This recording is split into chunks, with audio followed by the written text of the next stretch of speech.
अमरावतीच्या खासदार नवनीत राणा आणि आमदार रवी राणा यांनी आज आपल्या मुख्य प्रचार कार्यालयात गुढी उभारून सपत्नीक पूजा केली। यावेळी आमदार रवी राणा आणि खासदार नवनीत राणा यांनी जनतेला मराठी नववर्षाच्या शुभेच्छा दिल्या। देशाच्या विकासासाठी आम्ही प्रचार कार्यालयात ही गुढी उभारली आहे आणि प्रचाराचं नारळ फोडलं, अशी प्रतिक्रिया नवनीत राणा यांनी दिली आहे।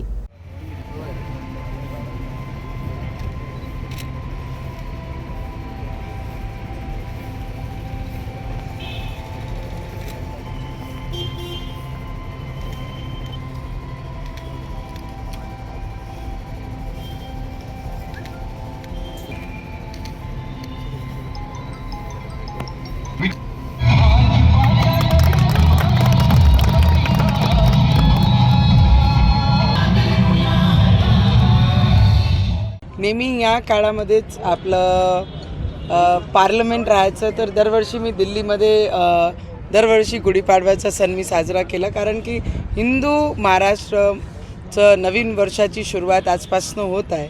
आणि आज आम्ही माझं जे मुख्य कार्यालय आहे तिथे गुढी उभारून आज आम्ही विकासाची नवीन भरारी आणि देशाचे प्रगतीसाठी आपण आज ही गुढी अमरावतीमध्ये मुख्य कार्यालय पर उभी केली आहे।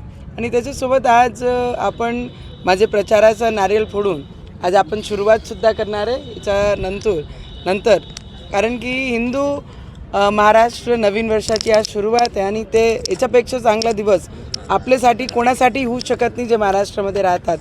आणि सगळ्यांना आपले प्रेक्षकांना माझ्याकडनं हिंदू महाराष्ट्र नवीन वर्षाचे मनापासून खूप खूप शुभेच्छा।